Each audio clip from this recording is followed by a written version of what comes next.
Aujourd'hui, on parle stockage, sauvegarde et archivage. En effet, les événements récents avec un data center détruit par les flammes, le fait que régulièrement des clients viennent me voir pour des pertes de données, m'ont décidé à sortir cette vidéo. Je vais vous donner toutes les clés pour que vous fassiez les meilleurs choix et savoir quoi prendre en compte. Regardez cette vidéo jusqu'au bout et vous ne perdrez plus jamais vos données. Bonjour, je me présente, je suis Jean-Yves. Et pour commencer, il me semble judicieux de faire une petite séquence de définition. Le stockage est le fait d'enregistrer des données sur un support quel qu'il soit. La sauvegarde, c'est avoir les mêmes fichiers stockés en même temps sur des supports différents dans des lieux différents. L'archivage, lui, est le fait de figer dans le temps un état de sauvegarde. Il faut bien assimiler cela et respecter celle-ci au mot près. Si vous avez un doute, n'hésitez pas à réécouter les définitions, je vais de toute manière les écrire en description sous cette vidéo, car elles sont la base de tout ce qui suit. Vous aurez bien compris, stockage simple égale fort risque de perte de données. Il va falloir en premier temps définir vos besoins en prenant en compte l'importance des fichiers, la taille que cela représente, le type des fichiers et leur emplacement d'origine, et le coût que cela engendre. Il existe une multitude de supports de stockage. Le premier est simplement celui intégré à votre ordinateur, que ce soit un disque dur ou un SSD. Mais ça peut être aussi un support externe comme une clé USB, un disque externe, une carte mémoire, un NAS et bien d'autres supports. Il y a aussi les solutions cloud, avec pour les plus connus, OneDrive, iCloud, Google Drive, Dropbox et bien d'autres opérateurs privés du cloud. Donc on est bien d'accord que les solutions ne manquent pas. On trouvera facilement son bonheur pour répondre à tous les besoins et à toutes les bourses. Mais il n'y a pas de solution parfaite.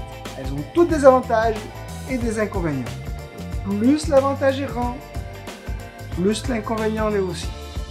Il est simplement important de trouver ce qui est le plus simple et le plus pratique pour vous, tout en étant conforme à vos besoins réels. Je ne vais pas détailler ici les avantages et les inconvénients de chaque support, ce n'est pas le but de cette vidéo. Mais vous pouvez très bien vous aider en faisant un simple tableau de colonnes. Avantages, inconvénients. Mais dites-vous bien qu'aucun support n'est infaillible. L'actualité du moment avec l'incendie d'un data center vient de le prouver. Et qu'en plus, certains risquent de ne plus pouvoir être lus dans le temps. Rappelez-vous des disquettes et des bandes de sauvegarde. Donc si vous faites un simple stockage de vos fichiers sur un support quel qu'il soit, vous les perdrez tôt ou tard. Certaines personnes aussi font bien des sauvegardes sur des supports différents, mais laissent le support de sauvegarde sur le même lieu. Donc, face à un sinistre de type cambriolage ou incendie, ce qui pensait être une sauvegarde disparaît. Pire, certains laissent leur sauvegarde sur un disque externe, constamment branché à leur PC.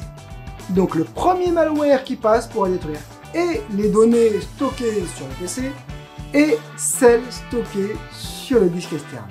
C'est bien pour cela qu'il faut prendre en compte aussi la notion de lieux différents, à savoir la règle 3, 2, 1.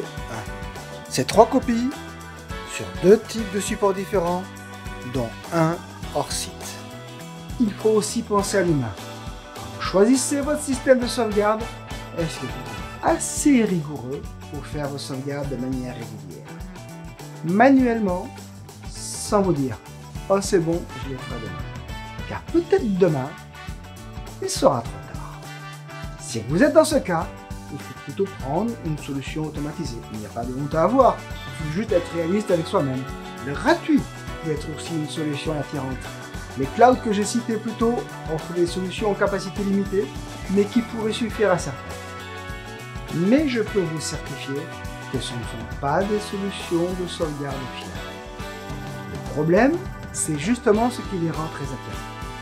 Les connexions et ou synchronisation automatique qu'elles proposent les rendent vulnérables à différentes attaques. Mais vous pouvez perdre des données de votre PC et celles du cloud en une seule attaque. Ce sont des choses que j'ai déjà rencontrées dans ma clientèle. De plus, le taux de disponibilité souvent avoisinant les 100% ne garantissent pas la pérennité de vos données, mais simplement l'accès au service. Ça ne change pas la qualité de ces services, pas ce que je veux dire, mais ce ne sont pas leur utilité première. Ce sont plutôt des solutions de partage de données que je qualifierais de peu confidentielles. Comme je vous l'ai dit précédemment, il n'y a pas de solution miracle. Il existe aussi des logiciels à installer sur votre PC pour faire automatiquement une sauvegarde sur votre réseau. Le souci avec ce type de logiciel est souvent le manque de contrôle qualité de la sauvegarde. J'ai souvent vu ce type de logiciel planté, la sauvegarde ne se fait plus, et le jour où on a besoin de récupérer des fichiers après un sinistre, grosse catastrophe.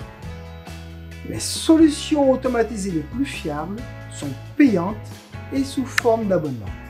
Ce sont des services qui sont spécialisés dans la sauvegarde. Je sais bien que je vais en faire bondir quelques-uns, mais c'est juste un retour d'expérience qui me l'a maintes fois prouvé. Pour faire son choix, il faut se poser les 10 questions suivantes. Quelle est la taille totale des données à sauvegarder? Suis-je assez rigoureux pour les faire manuellement ou dois-je prendre un service automatisé? À quelle fréquence doivent-elles être faites? Quel est mon budget? Combien d'appareils doivent être sauvegardés? Où est-ce que je peux stocker les sauvegardes et ces lieux sont-ils sécurisés? Quelle est la qualité de ma ligne internet et le type d'abonnement que je possède? Quel est le niveau de confidentialité dont j'ai besoin? Mes fichiers sont-ils soumis à une réglementation particulière? Quel est le moyen le plus simple pour moi? Une fois que vous aurez répondu à toutes ces questions, vous aurez déjà bien affiné votre choix. Pour valider si votre choix est bon, regardez encore si votre sauvegarde est insensible à tout type de problématiques, comme par exemple virus et autres malwares, cambriolage, incendie, inondation et autres dégâts dus au lieu, défauts matériels, casse accidentelle ou électrique ou autres défauts dus au support lui-même, mauvaise manipulation et autres causes humaines, attaque informatique, qu'elle soit ciblée ou non. C'est beaucoup de points que je vous conseille vivement d'aborder avec votre vendeur informatique, car des contraintes très techniques peuvent vous avoir échappé et un œil extérieur professionnel est toujours bon à prendre. Votre vendeur informatique est votre conseil. Vous devez avoir confiance en lui comme en votre médecin. Sinon, changez-en. Il ne faut absolument pas prendre cela à la légère et une sauvegarde ne se remet pas non plus à plus tard. Avec ma société Agiweb, je commercialise bien sûr toutes ces solutions. Clé USB, disque externe, NAS, solution cloud. Nous avons aussi une solution extrêmement fiable, Sentinel Sauvegarde. Elle coche toutes les cases pour répondre absolument à toutes les problématiques. Elle est 100% automatisée, donc pas de risque d'oubli. Pour un contrôle simplifié, elle vous envoie un rapport régulier automatiquement. La sauvegarde est faite sur des serveurs français et européens pour répondre aux normes RGPD. La sauvegarde est sur 28 jours. Avec 28 sauvegardes actives, vous pouvez récupérer un fichier tel qu'il était il y a plusieurs jours, même pour les erreurs de manipulation et autres ransomware. La restauration en cas de sinistre est extrêmement simple. Un simple calendrier. Les fichiers sauvegardés sont chiffrés pour une confidentialité absolue. De nombreux filtres peuvent aussi vous aider lors du process. On peut même avoir une copie locale pour une restauration plus rapide. Je parle ici essentiellement des PC, car c'est mon corps de métier. Mais nous avons tous maintenant des données sur de multiples supports. Nos smartphones et nos tablettes par exemple, pour ne citer que les principaux. Mais tout appareil contenant des données que vous voulez conserver dans le temps doit être sauvegardé. Je vais être aussi maintenant un tout petit peu plus technique. Quand on parle de sauvegarde, on parle en fait de temps. De temps court et de temps long, à vous de voir pour quelle période. Mais si on parle de période très longue, il faut penser en plus de sauvegarder le fichier, dans quel format on le sauvegarde. Je vous donne quelques exemples et vous allez vite comprendre. Avant, on filmait au format Super 8. Nous sommes nombreux à avoir encore des bobines, mais plus aucun appareil pour pouvoir les lire. Vous allez me dire, le Super 8, c'est de la préhistoire. Voyons plus récent. Le VHS, un format ultra répandu. Nous sommes encore plus nombreux à avoir des cassettes. Et on ne peut plus les lire, car plus de caméscope. Elle est encore plus récente. Certains ont eu des caméras mini DV et on ne peut plus lire nos films familiaux, car la caméra est HS et on n'a pas eu le réflexe de le savoir pour faire des acquisitions vidéo sur le PC. Maintenant, on voit les lecteurs CD et DVD disparaître petit à petit.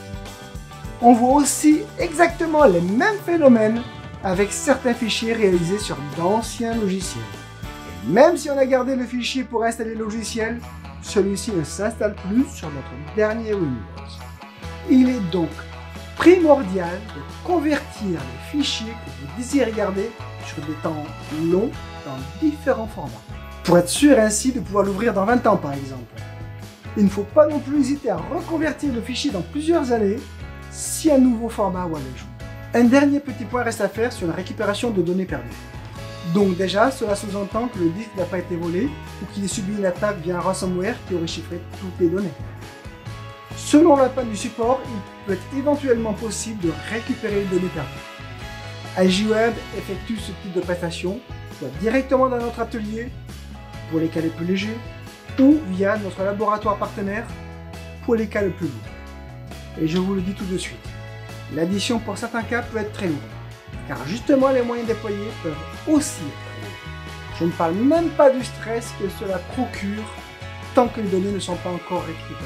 Chaque fois que j'effectue ce type de prestation, je me dis, c'est tellement dommage car cela aurait pu être facilement évité, une simple sauvegarde et non pas un stockage. Voilà, j'espère que cette petite vidéo vous aura bien aidé et convaincu de l'importance de sauvegarder. Si vous avez aimé cette vidéo et que vous désirez que j'aborde un autre sujet la prochaine fois, n'hésitez pas à le marquer en commentaire. Faites bien vos sauvegardes, prenez soin de vous, abonnez-vous et à très bientôt.